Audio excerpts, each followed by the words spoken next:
है। एक तो ये है लाइट रिफ्लेक्शन एंड रिफ्रैक्शन, ये तुमको NCERT पुराना वाला जो है उसमें चैप्टर नंबर 10 है और ये न्यू वाला में चैप्टर नंबर 9 है। ठीक, इसके अलावा और 3 चैप्टर है। एक है तुमको इलेक्ट्रिसिटी, वेरी वेरी इंपॉर्टेंट। दूसरा है magnetic affect of electric current, magnetic affect of electric current. और एक चैप्टर और है, वो कौन सा चैप्टर है? The human I and the colourful world, the human I and the colourful world.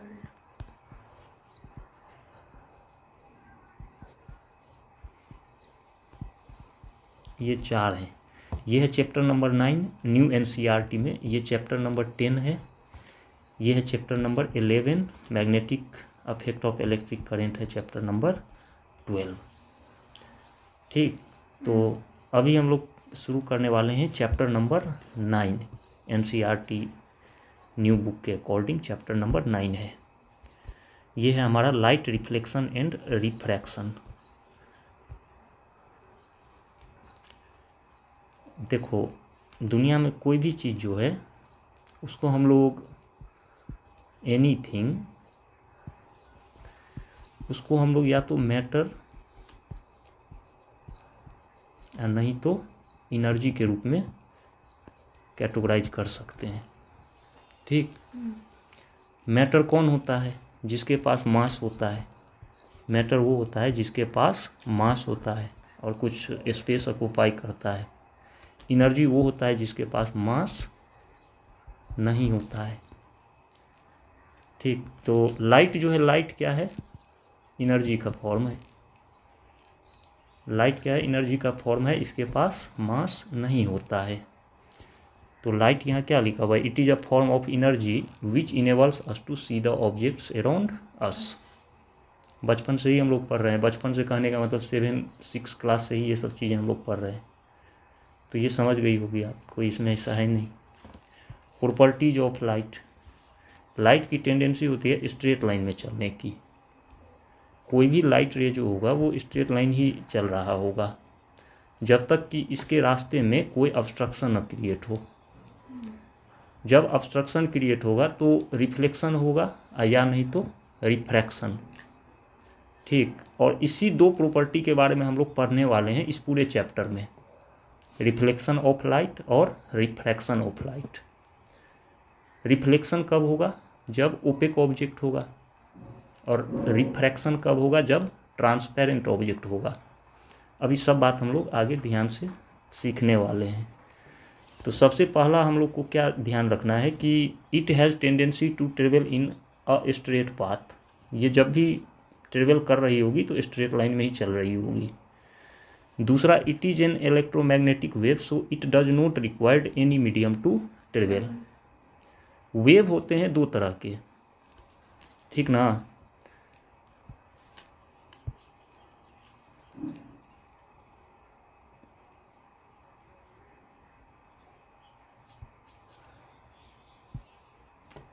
Wave 2 तरह के होते हैं। 9th में भी मैंने बताया था, तुम्हें पढ़ा रहा था साउंड। तो एक होता है मैकेनिकल और दूसरा नॉन मैकेनिकल। दूसरा होता है नॉन मैकेनिकल, MECHANICAL। ठीक ना? तो मैकेनिकल वेव को ट्रेवल करने के लिए मीडियम की ज़रूरत होती है, जैसे साउंड, इसे क्या होगा? मीडियम की ज़रूरत होगी। और नॉन मैकेनिकल वेव को मीडियम की ज़रूरत नहीं होती है। Non mechanical waves do not require any medium to travel और प्रोपोगेट, कुछ भी बोल लो, एक ही बात है। तो लाइट को ट्रेवल करने के लिए किसी भी मीडियम की ज़रूरत नहीं होती है। ये मीडियम जो है इसको नहीं चाहिए होता है, वैक्यूम में भी ये ट्रेवल करता है। तो लाइट क्या होगा, नॉन मैकेनिकल वेव होगा, और नॉन मैकेनिकल वेव का ही दूसरा नाम क्या है, इलेक्ट्रोमैग्नेटिक वेव। तो वही बात यहाँ लिखी जा रही है, it is an electromagnetic wave so it does not required any medium to travel. तीसरा बिल्कुल बेसिक प्रॉपर्टी है, लाइट फॉर्म्स शैडोज, जानती होगी, पढ़ी भी होगी क्लास 6 में। लाइट का डुअल नेचर होता है। प्रॉपर्टी नंबर 4 क्या है, लाइट का डुअल नेचर होता है। It is in the form of both waves and particles. इसके बारे में आगे पढ़ने वाली हो, डी ब्रोगली साहब थे, उनके प्रिंसिपल को पढ़ोगी तो ये बेहतर समझ में आएगा चीज़ें। तो ये जो प्रॉपर्टी है इसको हम लोग डिटेल में पढ़ेंगे ऊपर के क्लास में, ठीक ना। तो अभी तुम्हें बस इतना ध्यान रखना है कि लाइट का नेचर क्या होता है, डुअल होता है, and it is in the form of both waves and particles. और फर्दर हम लोग नेक्स्ट जैसे क्लास 12th में हम लोग पढ़ने वाले हैं ये, ठीक। The speed of light is different in different mediums, ये हम लोग देखने वाले हैं जब रिफ्रैक्शन पढ़ेंगे, तब हम लोग यहाँ बात करेंगे कि the speed of light is different in different mediums. The speed of light is maximum in vacuum and it is 3 × 10⁸ metre per second. Vacuum में जो होता है स्पीड ऑफ लाइट क्या होता है, 3 × 10⁸ मीटर पर सेकेंड होता है। एयर में भी इतना ही कंसीडर किया जाता है, 3 × 10⁸ मीटर पर सेकेंड। और दोनों ही जो होता है वो अप्रॉक्स 3 के बराबर का वैल्यू होता है, 2.98 × 10⁸ मीटर पर सेकेंड, ये इस तरह का होता है एयर का, और 2.99 × 10⁸ मीटर पर सेकेंड ये होता है वैक्यूम का। तो दोनों ही 2.98 और 2.99 ये 3 के अप्रॉक्स है, तो 3 × 10⁸ मीटर पर सेकेंड कंसीडर किए जाते हैं। इस प्रॉपर्टी के बारे में हम लोग पढ़ने ही वाले हैं, रिफ्लेक्शन ऑफ लाइट, फिर इसके बाद रिफ्रैक्शन ऑफ लाइट। ये दोनों प्रॉपर्टीज हम लोग डिटेल में पढ़ने वाले हैं। ये जितने भी सारे हैं सब क्या है, प्रॉपर्टीज हैं, but we will learn about these 2 properties in this class. In this class में जहाँ तक आज संभव हो पाएगा, फिर 2-3 क्लास लगेंगे, पूरा रिफ्लेक्शन ऑफ लाइट में बता दूंगा। फिर एक क्वेश्चन मैंने यहाँ पे डाल दिया है कि the speed of light is maximum in vacuum, why, क्यों। अभी हमने बोला कि speed of light is maximum in vacuum properties, तो वो क्यों होता है बताओ, गेस करो। परेशान कर रहा है, क्या परेशान कर रहा है, कुछ मच्छर। चलो देखो, the speed of light is maximum in vacuum, why. Vacuum में कुछ नहीं होता है, वैक्यूम में मैटर होता ही नहीं है, मतलब कुछ होता ही नहीं है, एयर वेयर कुछ नहीं, कोई ऑब्स्ट्रक्शन नहीं होता है, ठीक। जानती होगी वैक्यूम के बारे में। Because there is no obstruction in vacuum, vacuum में कोई ऑब्स्ट्रक्शन नहीं होता है, as there is no matter. And also because the refractive index of vacuum is the lowest. ये क्या होता है रिफ्रैक्टिव इंडेक्स, ये हम लोग पढ़ेंगे रिफ्रैक्शन ऑफ लाइट में। कहाँ पढ़ेंगे, रिफ्रैक्शन ऑफ लाइट में, समझ गए। तो अभी ये ध्यान रखो कि वैक्यूम जो है, वैक्यूम में कोई मैटर नहीं होता है, और कोई मैटर नहीं होता है उसके वजह से कोई ऑब्स्ट्रक्शन नहीं होता है, तो speed of light is maximum in vacuum. Next है अपना रिफ्लेक्शन ऑफ लाइट। क्या है रिफ्लेक्शन ऑफ लाइट, क्या होता है बताओ, क्लास 8 में तुमने पढ़ा होगा। देख के बोले, नहीं, चलो मैं बता रहा हूँ। ऑब्जेक्ट्स होते हैं 2 तरह के, ऑब्जेक्ट्स 2 तरह के होते हैं, एक होता है ओपेक और दूसरा ट्रांसपेरेंट।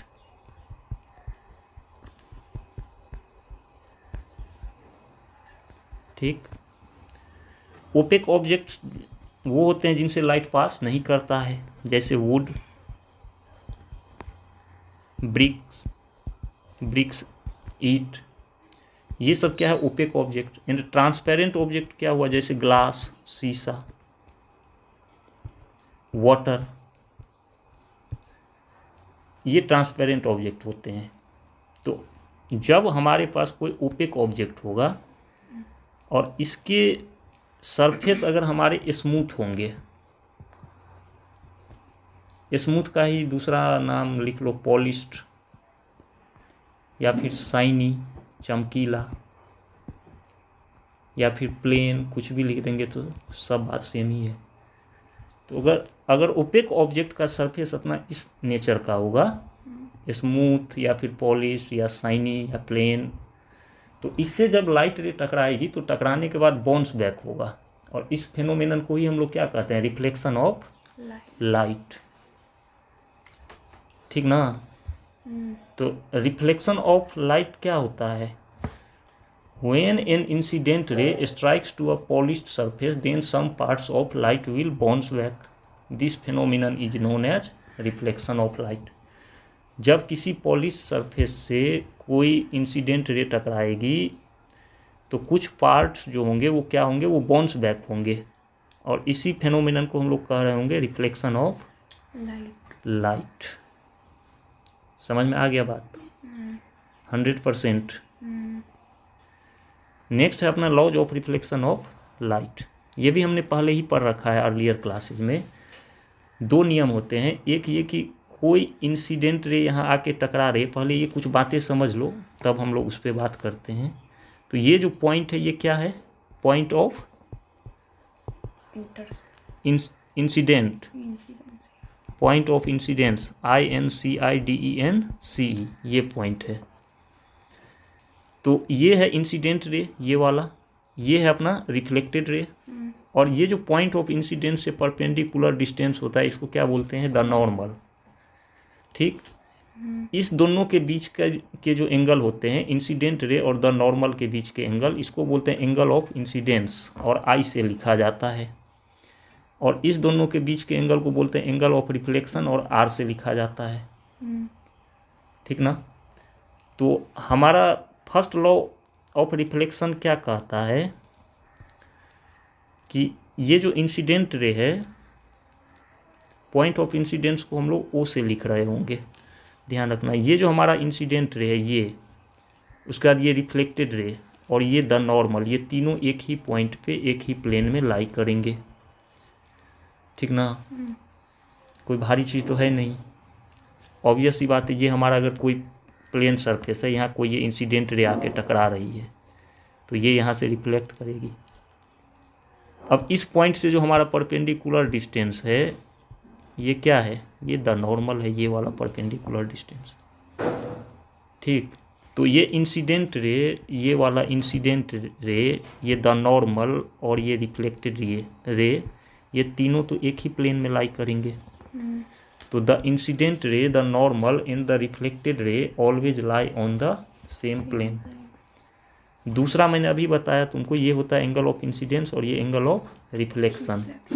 तो ये एंगल ऑफ इंसिडेंस जो होगा ये हमेशा इसके बराबर ही होगा। दूसरा ये है कि the angle of incidence is equal to the angle of reflection. और ये जो दोनों नियम हैं, these laws are applicable to all types of reflecting surfaces. Both laws are applicable to all types of reflecting surfaces including spherical surfaces. और हम लोग पढ़ेंगे अभी नेक्स्ट स्फेरिकल मिरर के बारे में।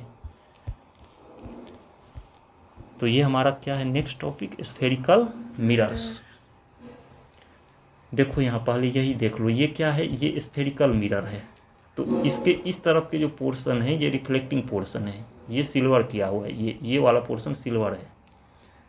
तो ये हमारा है रिफ्लेक्टिंग साइड, और इसमें जो है ये हमारा इधर रिफ्लेक्टिंग साइड है, और ये वाला जो पोर्शन है ये क्या है, सिल्वर है। तो इसके जो रिफ्लेक्टिंग पोर्शन है ये क्या है, कर्व है। देख रही होगी ऐसे कर्व है ना, ऐसे है कर्व है। ये है हमारा रिफ्लेक्टिंग, ये कर्व है। यहाँ भी ये चीज़ें वही चल रही है, ये भी क्या है, इधर वाला पोर्शन कर्व है। ठीक, तो अब मिरर, इस मिरर को, ये जो हमारा मिरर है, इस मिरर को ही हम लोग क्या बोलते हैं, स्फेरिकल मिरर। तो इसका रिफ्लेक्टिंग सरफेस कर्व है। तो a mirror whose reflecting surface is curved is known as a spherical mirror. ठीक, समझ गई यहाँ तक बात। उसके बाद रिफ्लेक्टिंग सरफेस हो सकता है इनवर्ड कर्व हो या नहीं तो आउटवर्ड्स। अभी इस दोनों फिगर से हम लोग वापस से समझ लेंगे। The reflecting surface of a spherical mirror में बी कर्व इनवर्ड्स और आउटवर्ड्स। जब इनवर्ड कर्व होगा तब हम लोग कह रहे होंगे कॉनकेव मिरर है, और जब आउटवर्ड कर्व होगा तब हम लोग कह रहे होंगे कॉन्वेक्स मिरर है। तो कॉनकेव मिरर क्या होगा, तो ये जो है हमारा मिरर, अगर ध्यान से देखें हम, तो ये किससे बना हुआ है, एक स्फेयर से। नाम ही है स्फेरिकल मिरर, तो स्फेयर से बना है। ये भी किससे बना हुआ है, एक स्फेयर से बना हुआ है। स्फेयर है तो इसका ये सेंटर होगा, इसका भी ये कुछ सेंटर होगा। तो जब ये इधर इसका क्या है, रिफ्लेक्टिंग पोर्शन है ना, इधर पीछे वाला ये जो है ये पोर्शन, ये सिल्वर किया हुआ है। तो जब इसका रिफ्लेक्टिंग पोर्शन स्फेरिकल मिरर का सेंटर की तरफ कर्व होगा तो हम लोग कॉनकेव मिरर कहेंगे। और जब रिफ्लेक्टिंग पोर्शन ये इधर है, ये सेंटर की तरफ नहीं है, तो हम लोग कॉन्वेक्स कहेंगे। तो किसी भी स्फेरिकल मिरर का अगर रिफ्लेक्टिंग पोर्शन सेंटर की तरफ है तो वो क्या होगा, कॉनकेव। हाँ, और अगर सेंटर की तरफ नहीं है, आउटवर्ड है, तो कन्वेक्स होगा। वही बातें यहाँ लिख दी गई है, जो तुमने समझा है वही बातें यहाँ लिखी गई है।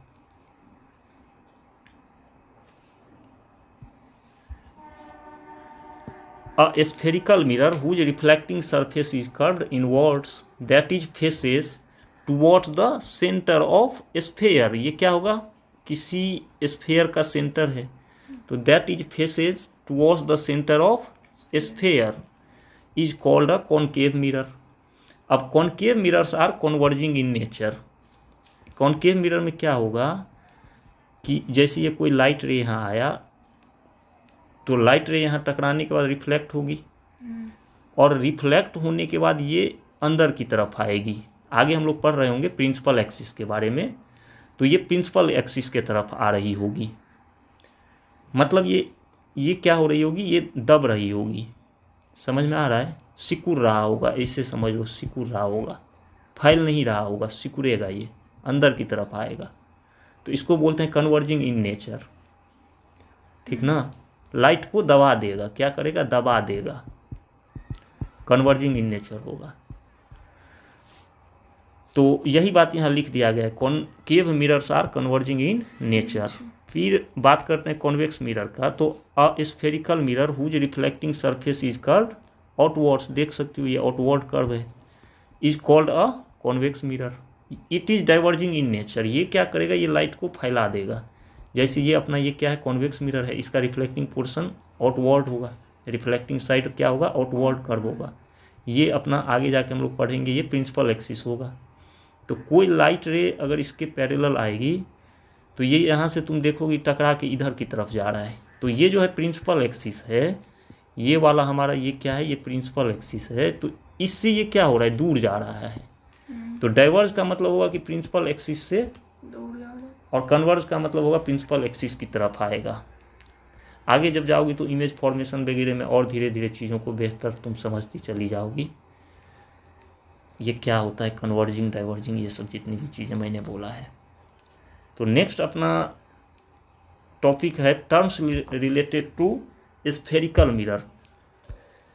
वेरी वेरी इंपॉर्टेंट, ध्यान रखना है, क्योंकि ये न्यूमेरिकल्स वगैरह जब हम लोग बनाएंगे तो काम। ये क्या है, कौन सा मिरर है, कॉनकेव मिरर है, और ये कॉन्वेक्स।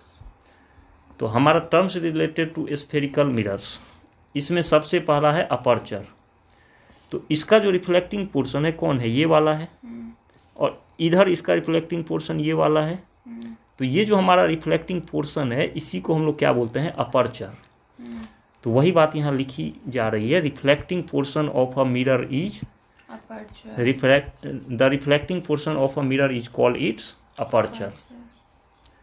फिर नेक्स्ट है अपना पोल। तो मिरर जो है अपना उसका एक मिड पॉइंट होगा, दोनों जगह भी पे क्या होगा, मिड पॉइंट होगा। ये मैंने बोल दिया इसका मिड पॉइंट और ये मिड पॉइंट, तो ये जो है ये पोल होता है, इसको हम लोग क्या बोलेंगे, पोल। तो the mid point of a mirror is called pole of the mirror, समझ गई। सेंटर ऑफ कर्वेचर, ये जो है हमारा इसका एक कोई सेंटर होगा स्फीयर का, यहाँ भी इस स्फीयर का कोई सेंटर होगा, इसका होगा ना। होगा।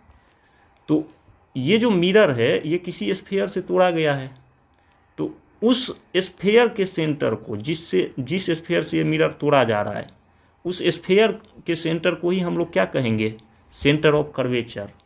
वही चीज़ लिखा गया है, the centre of sphere from which mirror is broken is called centre of curvature. Next है प्रिंसिपल एक्सिस। अब ये जो है हमारा, इसमें ये सेंटर ऑफ कर्वेचर ले लिया हमने, और इसमें भी यहाँ कॉन्वेक्स में ये सेंटर ऑफ कर्वेचर ले लिया।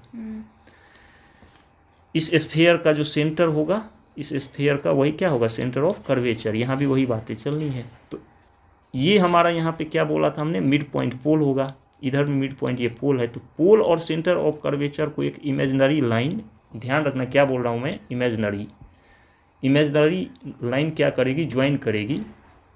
तो वो जो लाइन है उसी को हम लोग क्या बोल रहे होंगे, प्रिंसिपल एक्सिस। क्या बोल रहे होंगे, principal axis. The line which joins centre of curvature and pole, the line which joins the centre of curvature and pole is called principal axis. ध्यान रखना कि ये इमेजिनरी होता है, ऑब्जेक्टिव के पॉइंट ऑफ व्यू से। फिर होता है नेक्स्ट फोकस, या फिर फोकल पॉइंट बोलो, आगे जाके प्रिंसिपल फोकस भी बोलेंगे हम लोग इसे, प्रिंसिपल फोकस भी बोलेंगे, अभी ही बोल लेते हैं। तो ये क्या होता है, तो पोल और सेंटर ऑफ कर्वेचर के बीच में एकदम जो मिड पॉइंट होगा उसको हम लोग क्या बोलते हैं, फोकस, और इसको कैपिटल एफ से रिप्रेजेंट करेंगे। Mid point between pole and centre of curvature on the principal axis is called focus, और फोकल पॉइंट और प्रिंसिपल फोकस, यहाँ भी सेम बातें चलेगी, ठीक ना। तो वही बात यहाँ पे हमने लिखा है, the mid point of principal axis between the pole and the centre of curvature is called focus और focal point, it is represented by capital F. अब रेडियस ऑफ कर्वेचर, ये जो पोल है यहाँ से लेके यहाँ तक का जो डिस्टेंस होगा सेंटर ऑफ स्फीयर, तो सेंटर ऑफ स्फीयर या सेंटर ऑफ कर्वेचर ये दोनों एक ही बात होगा। तो पोल से लेके यहाँ सी तक, पी से सी तक, पोल से लेके सेंटर ऑफ कर्वेचर तक का जो डिस्टेंस होगा, लेंथ होगा, उसको हम लोग क्या बोलेंगे, रेडियस ऑफ कर्वेचर। यहाँ भी वही बातें चलेगी, ये क्या होगा, यहाँ से यहाँ तक radius of curvature. The length from centre of curvature to pole is called radius of curvature. तो वही बात यहाँ लिखा गया है, the length from centre of curvature to pole is called radius of curvature. उसके बाद हमने क्या बोला था अभी कि ये अपना कॉनकेव है, और इधर मैंने एक ले लिया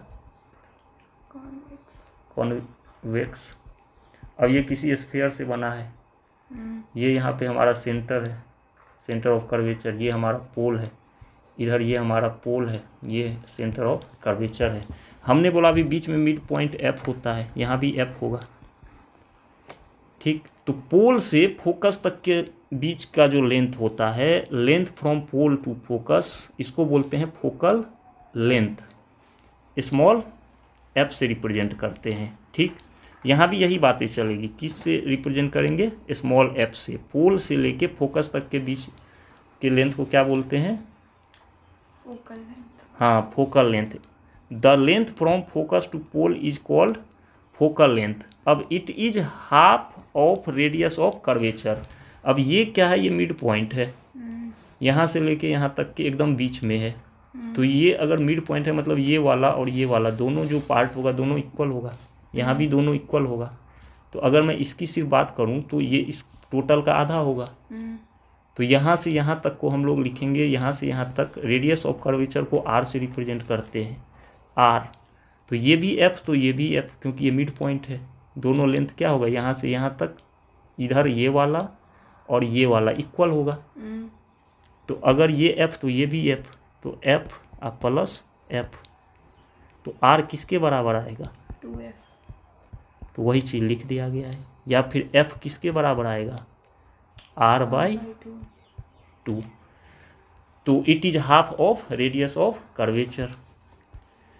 नेक्स्ट है हमारा what is principal focus in a concave mirror. What is principal focus in a concave mirror. Concave mirror, very easy, ध्यान से देखो समझ जाओगे एक ही बार में। ये है हमारा एक कॉनकेव मिरर, ये है हमारा पोल, अभी हमने पढ़ा, ये सेंटर ऑफ कर्वेचर, और ये एक इमेजिनरी लाइन, और ये फोकस, अभी हमने पढ़ा ये बीच वाला पॉइंट। और यही हमसे बोल रहा है डिफाइन प्रिंसिपल फोकस, या फिर what is principal focus in a concave mirror. तो सुनना मेरी बात को, कोई भी लाइट रेज अगर प्रिंसिपल एक्सिस के पैरेलल आएगा तो आफ्टर रिफ्लेक्शन ये सेंटर ऑफ कर्वेचर और पोल के एकदम बीच से पास करेगा। कोई भी लाइट रे अगर प्रिंसिपल एक्सिस के पैरेलल आएगा तो आफ्टर रिफ्लेक्शन कहाँ से पास करेगा, सेंटर ऑफ कर्वेचर और पोल के एकदम बीच से, मिड पॉइंट से। यहाँ से भी अगर ये लाइट रे पैरेलल आ रही है तो आफ्टर रिफ्लेक्शन यहाँ से पास करेगा। ये अगर इसके पैरेलल है प्रिंसिपल एक्सिस के, ये वाला, तो ये इसके रिफ्लेक्शन होने के बाद इस दोनों के सेंटर ऑफ कर्वेचर और पोल के एकदम बीच से पास करेगी। तो ये जो कॉमन पॉइंट है जहाँ से ये सारे पैरेलल लाइट रेज रिफ्लेक्ट होने के बाद पास कर रहे हैं, इसी कॉमन पॉइंट को हम लोग क्या बोलते हैं, प्रिंसिपल फोकस। समझे? देखो क्या लिखा हुआ है, light rays that are parallel to the principal axis of a concave mirror. ये वाला बात, light rays that are parallel to the principal axis of a concave mirror, ये इसका प्रिंसिपल एक्सिस है। स्ट्राइक द मिरर, ये सब यहाँ पे आके क्या हो रहा है, स्ट्राइक करके, ये तो प्रिंसिपल एक्सिस है, यहाँ पे आके स्ट्राइक करता है, तो strike the mirror and reflect, reflect हो रहा है सब। After reflection these light rays pass through a common point on principal axis. After reflection these light rays pass through a common point on principal axis, and this common point is called principal focus और focal point, या फिर सीधे focus भी कह सकते हैं हम लोग, फोकस। अभी अभी हमने पढ़ा है कि ये क्या होता है, कौन, focus, mid point between centre of curvature and pole on the principal axis, अभी अभी हमने पढ़ा है। ठीक, फिर नेक्स्ट है अपना formation of image and its types. क्या है, formation of image and its type, we will learn tomorrow. Okay, तो पढ़ ही लिए थे ना। हाँ। अभी हम लोग क्या करेंगे, formation of image and its types. जब दो रिफ्लेक्टेड लाइट रेज किसी ऑब्जेक्ट से आ रही होती है तो किसी पॉइंट पर मिलने के बाद इमेज का फॉर्मेशन होता है। अगर ये एक्चुअल में आ रहा होगा, इस तरह से जब मीट करेगा तो हम लोग क्या बोलेंगे, ये एक्चुअल में मीट कर रहा है। और एक होगा अपीयर टू मीट, इसको हम लोग कहेंगे अपीयर टू मीट इमेजिनरी। तो जब दो रिफ्लेक्टेड लाइट रेज किसी ऑब्जेक्ट से आने के बाद किसी पॉइंट पे मीट करेगी तो इमेज का फॉर्मेशन होगा। एटलीस्ट 2 लाइट रेज, कम से कम 2 है, मैक्सिमम कितने भी हो सकते हैं, तो कम से कम 2 होने चाहिए, एटलीस्ट 2 लाइट रेज होने चाहिए। जब रियल में मीट करेगा, इसको बोलेंगे हम लोग, एक्चुअल में मीट करेगा तो ये रियल इमेज बनेगा, और ये बोलेंगे अपीयर टू मीट है, अपीयर टू मीट है। तो यहाँ पे वर्चुअल इमेज बनेगा, वर्चुअल इमेज बनेगा। वही बात यहाँ पे लिखी गई है, when at least 2 reflected light rays coming from an object actually meet और appear to meet at a point, actually meet or appear to meet at a point, then an image is formed. जब actual में meet करेगा तो real image बनेगा और appear to meet होगा तो virtual image होगा. A real image is formed, next heading है real image. A real image is formed when at least 2 light rays coming from an object are meet in actual at a point. समझ गई होगी. Real images are always inverted in nature.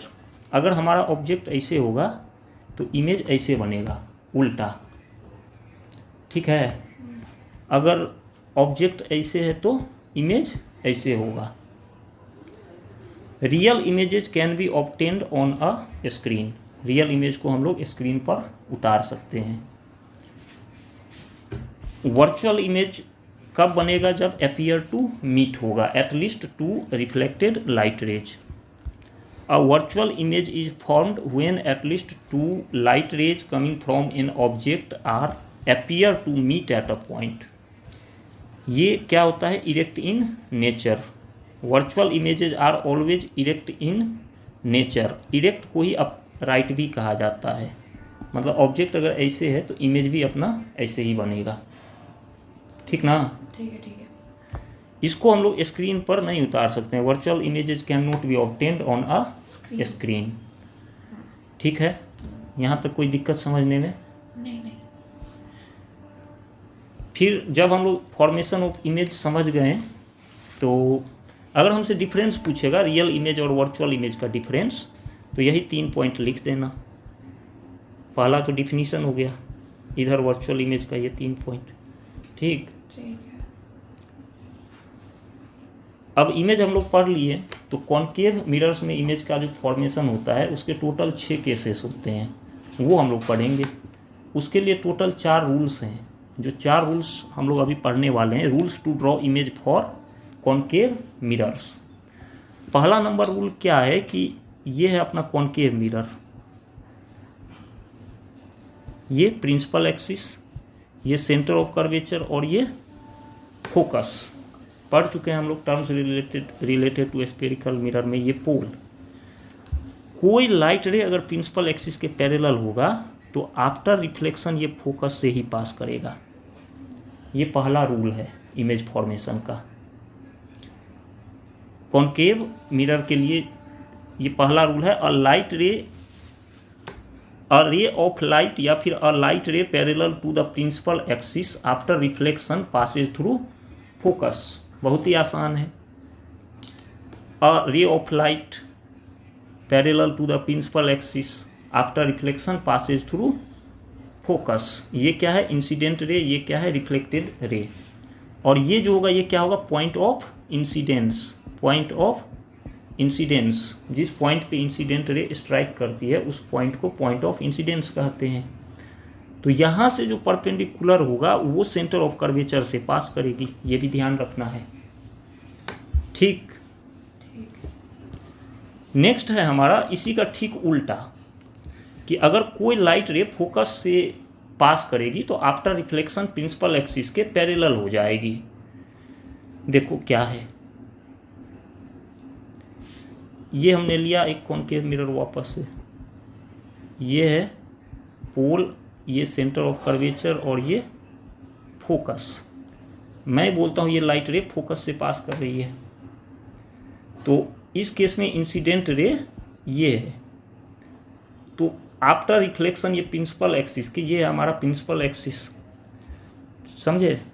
ये है principal axis. तो after reflection इसके ये क्या होगी? पैरेलल हो जाएगी. और यहाँ भी जो हमारा होगा द नॉर्मल, ये पॉइंट होगा पॉइंट ऑफ इंसिडेंस. स्ट्राइक कर रही है यहाँ पे इंसिडेंट रे. तो इसका भी जो द नॉर्मल होगा वो कहाँ से पास करेगा? सेंटर ऑफ कर्वेचर से. वही बात यहाँ पे लिखी हुई है. A ray of light passes through focus after reflection becomes parallel to the principal axis. यहाँ पे इधर से लेके चला है. A ray of light passes through focus after reflection becomes parallel to the principal axis। इसके ये पैरेलल है। यहाँ पे जो द नॉर्मल है ये कहाँ से पास करेगी, सेंटर ऑफ कर्वेचर से। द नॉर्मल और इंसिडेंट रे के बीच के एंगल को एंगल ऑफ इंसिडेंस कहते हैं, बता ही दिया मैंने, जानती होगी। और रिफ्लेक्टेड रे और द नॉर्मल के बीच के एंगल को एंगल ऑफ रिफ्लेक्शन कहते हैं, आर से रिप्रेजेंट किया जाता है। ये एंगल किसके बराबर होंगे, इसके बराबर। सेकेंड लॉज ऑफ रिफ्लेक्शन हमने पढ़ा है एक, कि angle of incidence is equal to angle of reflection. समझ में आ गया यहाँ तक बात। तीसरा नंबर रूल क्या है कि कोई भी लाइट रे अगर सेंटर ऑफ कर्वेचर से पास करेगी तो वो सीधे जाएगी और आफ्टर रिफ्लेक्शन वो वापस उसी दिशा में आ जाएगी जिससे वो जा रही होती है।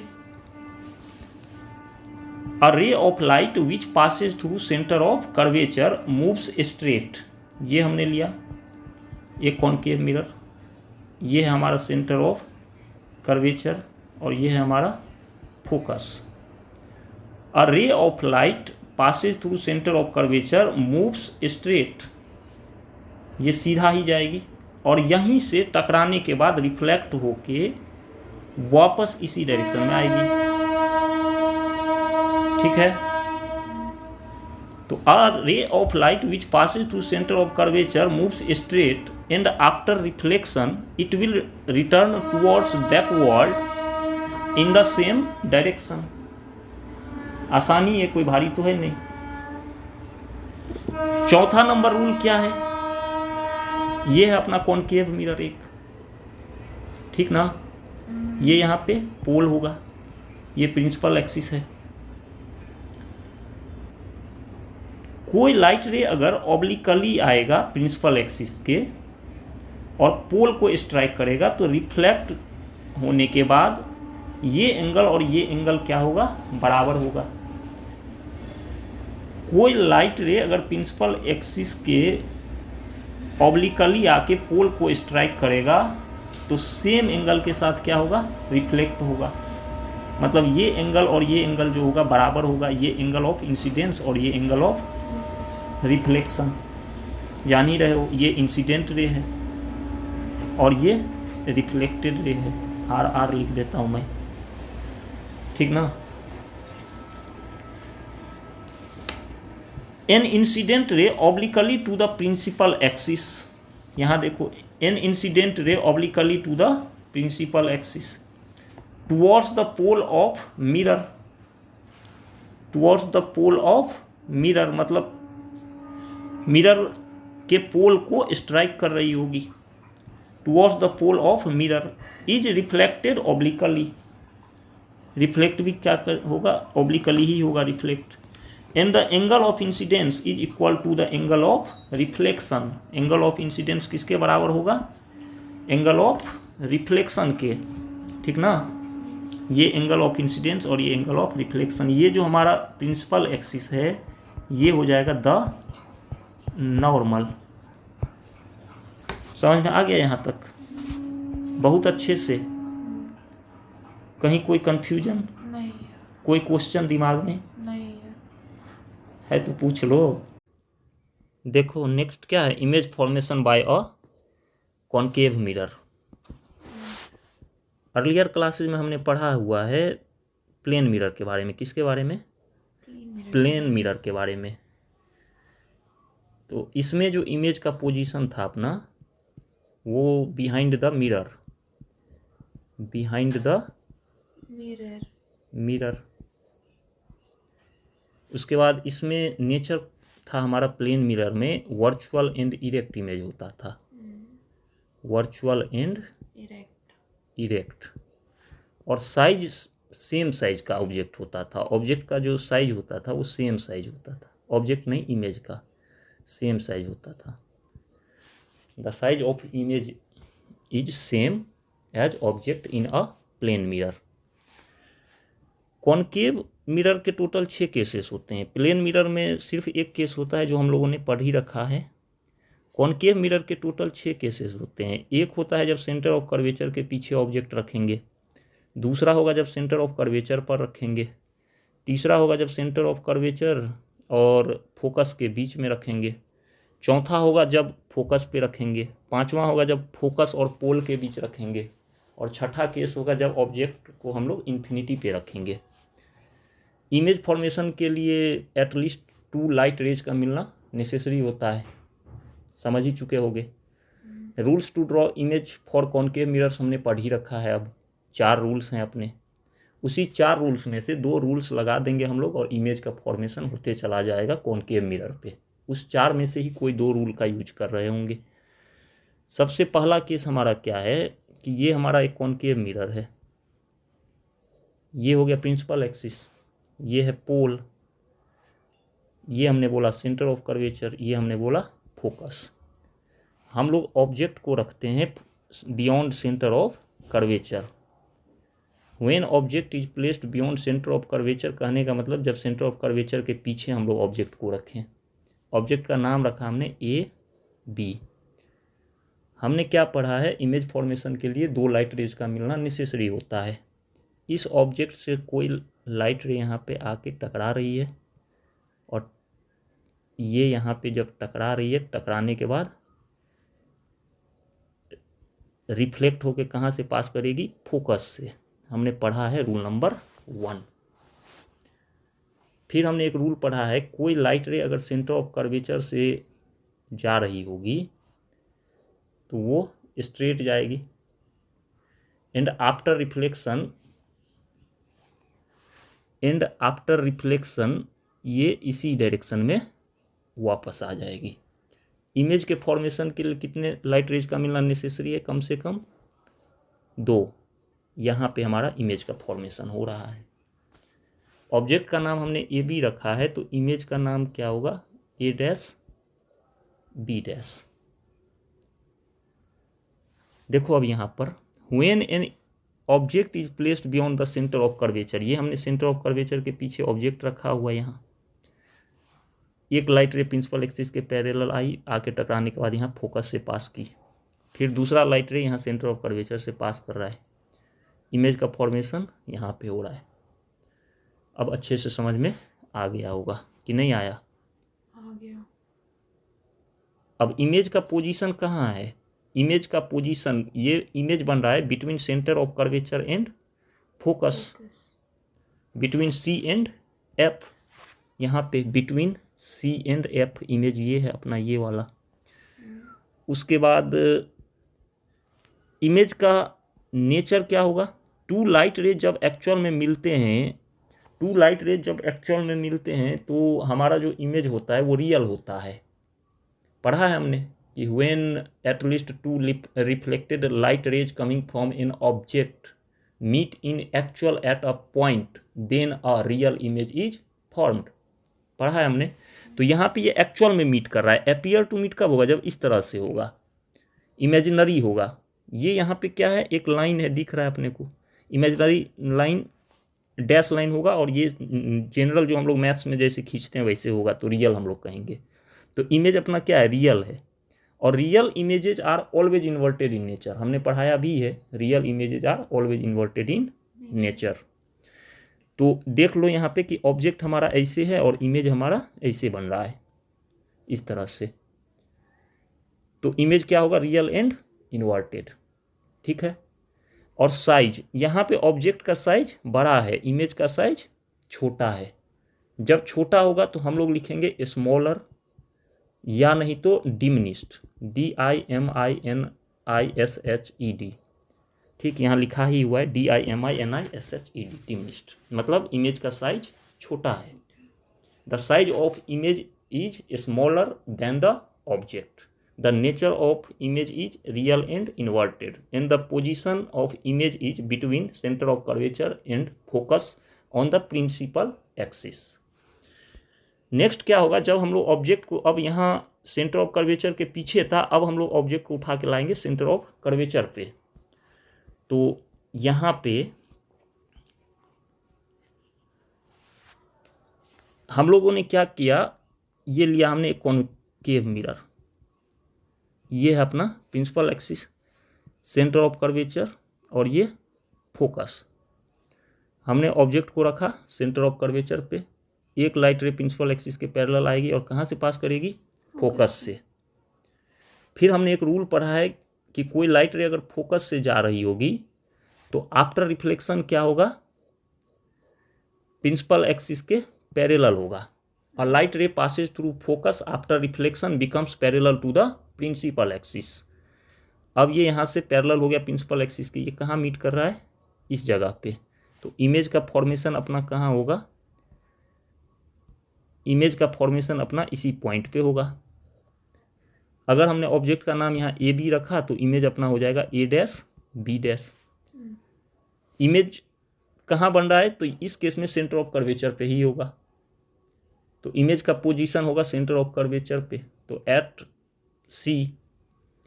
उसके बाद इमेज का nature, two light rays actual में यहाँ मीट कर रहा है। अगर एक्चुअल में मीट करेगा तो इमेज रियल होगा ना। Real images are always inverted in nature, तो real and inverted. Size, object का साइज और इमेज का साइज क्या होगा? सेम होगा, बराबर होगा। तो the size of image is same as object, मतलब इमेज का साइज सेम होगा ऑब्जेक्ट के साइज के। यही चीज़ यहाँ पे दिया गया है, अब समझ ही जाओगी तुम ये वाला। ये यहाँ पे जो है एक ऑब्जेक्ट हमने रखा, ये एक लाइट रे यहाँ पे प्रिंसिपल एक्सिस फोकस से पास कर रही है और फोकस से पास करने के बाद प्रिंसिपल एक्सिस के पैरेलल हो गई। एक लाइट रे यहाँ से आया, टकराने के बाद यहाँ से निकल रहा है फोकस से, ये दोनों यहाँ पे मीट कर रहा है तो इमेज का फॉर्मेशन हो रहा है। ज़्यादा समझाने की ज़रूरत तो होनी नहीं चाहिए। अब समझ गई ना? तो वही सब सारी बातें यहाँ लिख दी गई है। इमेज का जो है position and characteristics of image, position image at C, centre of curvature, the nature of image is real and inverted, and the size of image is same as object. ठीक है। नेक्स्ट क्या है हमारा? अब हम लोग क्या करेंगे, सेंटर ऑफ कर्वेचर के बाद उठा के ले जाएंगे सेंटर ऑफ कर्वेचर और फोकस के बीच में। ठीक, तो जब हमारा सेंटर ऑफ कर्वेचर और फोकस के बीच में आएगा ऑब्जेक्ट, ये लिया हमने एक प्रिंसिपल एक्सिस, ये लिया सेंटर ऑफ कर्वेचर, ये लिया हमने फोकस। अब अपना ऑब्जेक्ट कहीं यहाँ आ जाएगा centre of curvature and focus के बीच। कोई लाइट रे प्रिंसिपल एक्सिस के पैरेलल है, कहाँ से पास करेगी? फोकस से पास करेगी। उसके बाद यहाँ पे हमारा कोई लाइट रे अगर फोकस से पास करेगा तो क्या होगा? प्रिंसिपल एक्सिस के पैरेलल हो जाएगा, प्रिंसिपल एक्सिस के पैरेलल हो जाएगा। टू लाइट रेज यहाँ मीट कर रहा है तो इमेज यहीं पे बनेगा। अगर हमने ऑब्जेक्ट का नाम रखा ए बी तो अपना इमेज का नाम हो जाएगा ए डैश बी डैश। ठीक है। तो यहाँ इमेज का जो पोजीशन है वो क्या है? Beyond centre of curvature, centre of curvature के पीछे बन रहा है इमेज। इमेज का नेचर रियल एंड इन्वर्टेड ही होगा। टू लाइट रेज एक्चुअल में मीट करेगा तो real image, real images are always inverted in nature, देख के भी समझ सकते हो। साइज, इससे ये क्या है? बड़ा है। तो जब बड़ा होगा तो इमेज का साइज हम लोग लिखेंगे लार्जर या नहीं तो मैग्नीफाइड, MAGNIFIED। वही चीज़ यहाँ पे दिया गया है। यहाँ पे बस रूल हमने देखना है कि दूसरा लगा हुआ है।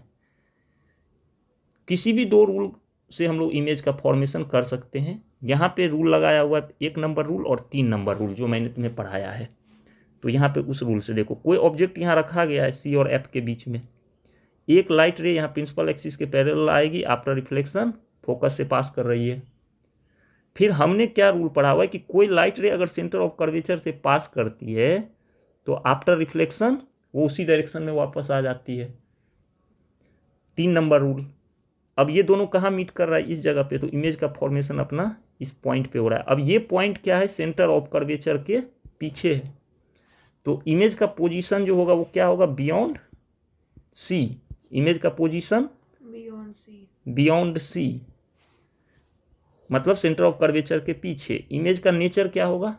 रियल, और real images are always inverted in nature, देख के भी समझ सकते हो। ऑब्जेक्ट ऐसे है और इमेज ऐसे है। इमेज का साइज क्या होगा? इनलार्ज्ड या फिर मैग्नीफाइड भी कहा जाता है। इनलार्ज का मतलब भी बड़ा हुआ है, लार्जर इन साइज ये भी कह सकते हैं कि the size of image is larger than object, तो लार्जर इन साइज। समझ में आ गया होगा बात, बहुत आसान है, 2 4 5 बार बना देना है कॉपी पे, अपने आप सब ध्यान रहने लगेगा और कोई रटने वाली व्यवस्था नहीं होनी चाहिए, बस उसको पढ़ते रहना है 2 4 5 बार, लिखते रहना है, लिखने से ज़्यादा याद रहेगी बातें। मैग्नीफाइड इमेज को हम लोग इन लार्ज्ड इमेज भी कह सकते हैं, ये ध्यान रखना, लार्जर भी कह सकते हैं। केस 4 अपना होगा, केस 4 अपना होगा कि ये हमने लिया कॉनकेव मिरर, ये है अपना सेंटर ऑफ कर्वेचर और ये है फोकस। गॉट इट, समझ गए? हमने अभी ऑब्जेक्ट लिया था सेंटर ऑफ कर्वेचर और फोकस के बीच, अब ऑब्जेक्ट को कहाँ ले जाएंगे? फोकस पर। कोई लाइट रे प्रिंसिपल एक्सिस के पैरेलल आएगी, आफ्टर रिफ्लेक्शन फोकस से पास करेगी, पढ़ा है हमने। फिर हमने एक रूल पढ़ा है, यहाँ दूसरा रूल लगा के बता रहा है इसको, मैं एक और रूल से बता रहा हूँ तुम्हें। रूल नंबर 4 हमने पढ़ा है, कोई लाइट रे अगर पोल को ऑब्लिकली स्ट्राइक करेगी तो reflect with same angle, same angle के साथ रिफ्लेक्ट करेगी। अब ध्यान से देखें तो इस दोनों के बीच में क्या है? डिस्टेंस इक्वल है, मतलब ये दोनों पैरेलल हैं।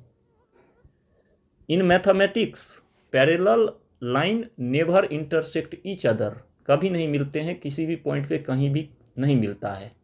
But in physics light rays meet at infinity, कहाँ मिलेगा? इन्फिनिटी पे, कोई ऐसी जगह पे मिलेगा जहाँ हम देख नहीं सकते हैं, तो लाइट रेज कहाँ मिलेगा? इन्फिनिटी पे। ये दोनों पैरेलल लाइट रेज कहाँ मिलेंगे? इन्फिनिटी पे, तो इमेज का पोजीशन भी क्या होगा? इन्फिनिटी ही होगा। तो the position of image is infinity, मतलब इन्फिनिटी पे इमेज कहीं बन रहा होगा। उसके बाद अगर ये दोनों जा रहा है एक्चुअल में, तो अगर हमें नहीं भी दिख रहा है कि इन्फिनिटी पे मीट करेगा, मतलब हमें नहीं दिख रहा है, लेकिन ये अगर एक्चुअल में जा रहा है तो क्या कहेगा अपना दिमाग कि एक्चुअल में ही मीट करेगा। अगर एक्चुअल में जा रहा है तो मीट करेगा, तो एक्चुअल में ही करेगा, ठीक ना? तो एक्चुअल इमेज क्या होता है?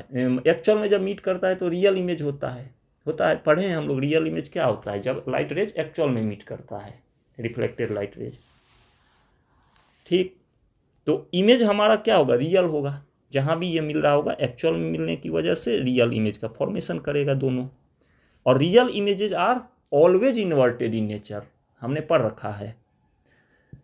साइज हाईली मैग्नीफाइड, अब ये जो है साइज हाईली मैग्नीफाइड, हमने अभी अभी पढ़ा है कि ये हमारा एक कॉनकेव मिरर है, 3 केस हमने अभी पढ़ा है। यहाँ पे जब हम लोग ये मान लेता हूँ मैं सेंटर ऑफ कर्वेचर और ये फोकस, यहाँ पे जब हम लोग ऑब्जेक्ट रखे थे तो इमेज कहाँ बना था? सेंटर ऑफ कर्वेचर और फोकस के बीच में। ये वाला केस, ये वाला केस नंबर 1, जब हमारा ऑब्जेक्ट है सेंटर ऑफ कर्वेचर के पीछे, तो इमेज कहाँ बन रहा है? सेंटर ऑफ कर्वेचर और फोकस के बीच, और साइज जो है डिमिनिश्ड है, इससे छोटा है। फिर आगे जाएं तो आगे जाने के बाद देखो यहाँ पे हम जब सेंटर ऑफ कर्वेचर पे रख रहे हैं तो इमेज अपना सेंटर ऑफ कर्वेचर पे ही बन रहा है। इससे पहले क्या था? ऑब्जेक्ट यहाँ और इमेज यहाँ, ऑब्जेक्ट बड़ा था और इमेज छोटा था, अब दोनों का साइज बराबर है। अब उसके बाद हम लोग सेंटर ऑफ कर्वेचर और फोकस के बीच में जब ऑब्जेक्ट को रखे हैं तो इमेज अपना इधर बना है और इमेज का साइज बड़ा हो गया है। मतलब क्या हम देख रहे हैं कि ऑब्जेक्ट जैसे जैसे इधर जा रहा है, इमेज इधर की तरफ आ रहा है और साइज बड़ा होते चला जा रहा है। यहाँ पे देखो फिर यही वाला तीसरा नंबर कि हमने सेंटर ऑफ कर्वेचर और फोकस के बीच रखा है तो इमेज अपना यहाँ आ गया है, बड़ा हो गया। अब पहले छोटा इमेज आया डिमिनिश्ड, फिर इक्वल साइज का, फिर बड़ा आया मैग्नीफाइड इमेज। अब ये क्या हो रहा है? ये कहीं दूर इन्फिनिटी पे जाके ये दोनों पैरेलल लाइट रेज मीट कर रहे हैं, तो ये कहीं बहुत दूर अगर मीट कर रहा है तो जैसे जैसे इमेज दूर जा रहा है इमेज का साइज बड़ा होते जा रहा है, तो यहाँ पे साइज क्या होगा? बहुत ही ज़्यादा बड़ा होगा, बहुत बड़ा इमेज होगा। और बहुत बड़ा इमेज होगा मतलब हाईली इनलार्ज्ड या फिर हाईली मैग्नीफाइड कहेंगे हम लोग। तो ये भी तुमने अब समझ लिया होगा, ठीक ना? समझ में आ गया है ना 100%? देखो यहाँ पे when an object is placed at infinity, एक लाइट रे यहाँ पैरेलल आया, पैरेलल आने के बाद फोकस से पास किया। फिर हमने रूल नंबर 3 पढ़ा है कि कोई लाइट रे अगर सेंटर ऑफ कर्वेचर से पास करती है तो आफ्टर रिफ्लेक्शन स्ट्रेट जाती है और उसी डायरेक्शन में वापस चली जाती है जिससे वो पहले आ रही होती है। अब ये दोनों लाइट रेज क्या है, पैरेलल हैं। यहाँ पे हमने दूसरे रूल की हेल्प से बताया तुम्हें, ये दूसरा है, 1 नंबर और 3 नंबर रूल है यहाँ। और यहाँ पे हमने बताया तुम्हें 1 और 4 नंबर की हेल्प से, जो हम लोगों ने पढ़ा है उसके हिसाब से। पोजीशन क्या होगा, इमेज एट इन्फिनिटी, समझ गए। Nature real and inverted, size highly magnified, बहुत ज़्यादा बड़ा। ठीक, समझ में आ गया। नेक्स्ट है हमारा, अब हम लोग ऑब्जेक्ट को लेके चलेंगे। अब हमारा ऑब्जेक्ट आ जाएगा फोकस और पोल के बीच में। कहाँ जाएगा, फोकस और पोल के बीच में। पोल के बीच में। ये है अपना सेंटर ऑफ कर्वेचर, ये फोकस और ये पोल। हमने ऑब्जेक्ट को यहाँ रखा। ठीक, अब कोई लाइट रे अगर सेंटर ऑफ कर्वेचर से पास करेगी तो वो क्या होगी, आफ्टर रिफ्लेक्शन उसी डायरेक्शन में वापस चली जाएगी स्ट्रेट। हमने रूल पढ़ा है। फिर हमने एक रूल पढ़ा है, कोई लाइट रे अगर ऑब्लिकली स्ट्राइक करेगा पोल को तो वो रिफ्लेक्ट ऑब्लिकली होगा। ये हमने पढ़ा है 3 नंबर रूल, ये वाला रूल है, हमने 3 नंबर पढ़ा है। और ये 4 नंबर, तो 3 और 4 की हेल्प से अब देखो कि ये लाइट रे इधर जा रही है और ये इधर, माने ऐसे हो रहा है, कुछ इस तरह से हो रहा है, इस तरह से कि एक इधर की तरफ जा रहा है और दूसरा इधर की तरफ। तो ये नेवर कभी नहीं मीट करेंगे, never meet each other, never meet each other at any point. तब हम लोग इसे क्या करेंगे, बैकवर्ड प्रोड्यूस करेंगे, जो क्या होगा, इमेजिनरी होगा। डैश लाइन से इसको प्रोड्यूस करेंगे बैकवर्ड, यहाँ पे कहीं आया। अब यहाँ पे हम जब देखेंगे तो ये मीट कर रहा है, और जब मीट कर रहा है ये इमेजिनरी लाइन है, तो इमेज क्या होगा, वर्चुअल होगा। समझ में आया। when two reflected light rays coming from an object appear to meet at a point, then a virtual image is formed। तो ये जो है ये एक्चुअल में तो गया नहीं है, ये इमेजिनरी है, तो ये क्या होगा, वर्चुअल इमेज होगा, appear to meet होगा ये दोनों light rays, reflected light raise. ये जब हम लोग बैकवर्ड इसको प्रोड्यूस करेंगे तो इमेज जो होगा अपना क्या होगा, बिहाइंड द मिरर, क्योंकि अपना रिफ्लेक्टिंग पोर्शन इधर है। रिफ्लेक्टिंग पोर्शन जो होता है, रिफ्लेक्टिंग पोर्शन इधर होता है, इस तरफ होता है कॉनकेव का, तो ये क्या होगा, बैक साइड ऑफ मिरर होगा। ठीक, तो वही चीज़ यहाँ पे पढ़ाया जा रहा है। ये इंपॉर्टेंट केस है। डॉक्टर जो है कॉनकेव मिरर का यूज करते हैं दांत का ट्रीटमेंट, टीथ के ट्रीटमेंट के टाइम पर पेशेंट के। तो ये सब चीज़ें हम लोग पढ़ेंगे तो सीखेंगे और बेहतर ढंग से इसको।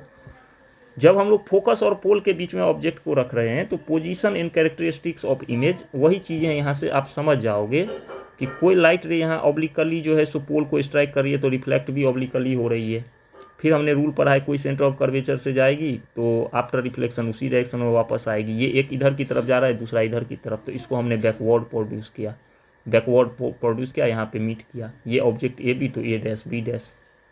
ठीक, समझ में आ गया। तो इमेज का पोजीशन जो है वो क्या है, बिहाइंड द मिरर या फिर बियॉन्ड द मिरर, जो लिखो सब सही है।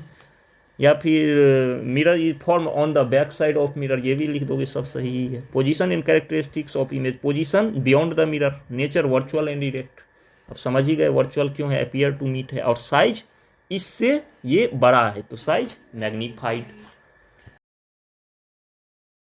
देखो लास्ट केस क्या है, केस 6 क्या है, when an object is placed at infinity. हम लोग क्या पढ़े हैं, 2 पैरेलल लाइट रेज कहाँ जाके मीट करता है, इंफिनिटी पर। तो अगर हमारा ऑब्जेक्ट इंफिनिटी पर है तो वहां से जो लाइट रेज आ रहा होगा वो क्या होगा, एक दूसरे के पैरेलल होगा और साथ में प्रिंसिपल एक्सिस के भी पैरेलल होगा। ये हमने बोला सेंटर ऑफ कर्वेचर, ये हमने बोला फोकस। अब हमने क्या पढ़ा हुआ है कि कोई लाइट रे अगर प्रिंसिपल एक्सिस के पैरेलल आ रही है तो आफ्टर रिफ्लेक्शन फोकस से पास करेगी। ये भी कहाँ से पास करेगी, फोकस से पास करेगी। 2 लाइट रेज कहाँ पे मीट कर रहा है, फोकस पे। क्या ये एक्चुअल में मीट कर रहा है, यस एक्चुअल में मीट कर रहा है। तो ये जो इमेज होगा वो कौन होगा, रियल होगा। और ये एक पॉइंट है, पॉइंट को देख के हमें पता नहीं लगेगा कि इमेज इरेक्ट है या फिर इन्वर्टेड है, उल्टा है या फिर सीधा है, लेकिन हमें क्या पता है, real images are always inverted in nature. और साइज, फोकस क्या है, एक पॉइंट है, तो फोकस अगर पॉइंट है तो इमेज का जो साइज होगा वो क्या होगा, पॉइंट साइज्ड इमेज। हमने पढ़ा हुआ है ना, light rays that are parallel to the principal axis of a concave mirror strike the mirror and reflect. After reflection these light rays pass through a common point and this common point is called focus. पढ़ा है हमने। तो focus अगर point है तो point को देख के हमें इमेज का जो नेचर है, मतलब इन्वर्टेड है या फिर इरेक्ट है, ये पता नहीं लगेगा। लेकिन real images are always inverted in nature. अगर कोई इमेज रियल है, इन्वर्टेड ही होना है उसको। कोई अगर वर्चुअल है तो वो इरेक्ट ही होगा, ठीक ना। तो इमेज का नेचर हो जाएगा रियल एंड इन्वर्टेड, और साइज जो हो जाएगा ये पॉइंट साइज इमेज हो जाएगा। पॉइंट होता है प्रिंसिपल फोकस। देखो यहाँ पे वही है लिखा हुआ, ये ज़्यादा समझाने की जरूरत इसको है ही नहीं, बहुत क्लियर कट, ये देख लो समझ जाओगी। Position and characteristics of image when an object is placed at infinity. Position image at focus, actual में कहाँ मीट कर रहा है, फोकस पे, तो यही इमेज का पोजीशन हो गया। उसका nature real and inverted, actual में मीट करेगा, रियल ही है। साइज पॉइंट साइज्ड इमेज, ठीक ना। तो ये था हमारा image formation by a concave mirror. Total 6 case होते हैं, बहुत ही आसान है, ध्यान से देखना है, 2-4 बार इसको जो है पढ़ना है, 2-4 बार लिखना है कॉपी पे, अपने ध्यान रहने लगेगा। कोई ये टेबल वेबल याद रखने की ज़रूरत नहीं है, कि रटने की ज़रूरत नहीं है कि जब हम ऑब्जेक्ट को रखेंगे सेंटर ऑफ कर्वेचर के पीछे तो हमारा इमेज का जो साइज है वो डिमिनिश होगा, इमेज का जो पोजीशन है वो between centre of curvature and focus होगा। ये सब याद वाद करने की ज़रूरत नहीं है। जब ये 4-5 बार वो करते हैं बच्चे, अपने आप रहने लगते हैं यादें। रियल एंड इन्वर्टेड इमेज होगा, ये होगा, वो होगा, बहुत सारे बच्चे रट रहे होते हैं चीज़ों को। कुछ नहीं, वो जब बनाओगे 2-4-5 बार 10 बार लिखोगे, अपने ध्यान में रहने लगेगा कि सेंटर ऑफ कर्वेचर पे जब ऑब्जेक्ट होगा तो इमेज सेंटर ऑफ कर्वेचर पे ही बनेगा। इमेज का जो नेचर होगा वो रियल एंड इन्वर्टेड होगा। साइज क्या होगा, सेम साइज एज ऑब्जेक्ट। उसके बाद जब हम लोग सेंटर ऑफ कर्वेचर और फोकस के बीच में रखेंगे तो इमेज हमारा बियॉन्ड सेंटर ऑफ कर्वेचर बनेगा। इमेज का नेचर रियल एंड इन्वर्टेड होगा, साइज मैग्नीफाइड। फिर फोकस पे ले जाएंगे तो फोकस पे ले जाने के बाद क्या होगा, इमेज का पोजीशन इन्फिनिटी पे होगा। 2 लाइट रेज कहाँ मिलता है, इन्फिनिटी पे मिलता है। समझ में आ रहा है ना, पैरेलल लाइट रेज कहाँ जाके मिलता है, इन्फिनिटी पे। तो ये चीज़ें जब तुम करोगे तो तुम्हें दिमाग में वो फिगर के फॉर्म में जो है ना वो रहने लगेगा चीज़ें। We will learn tomorrow, next we will learn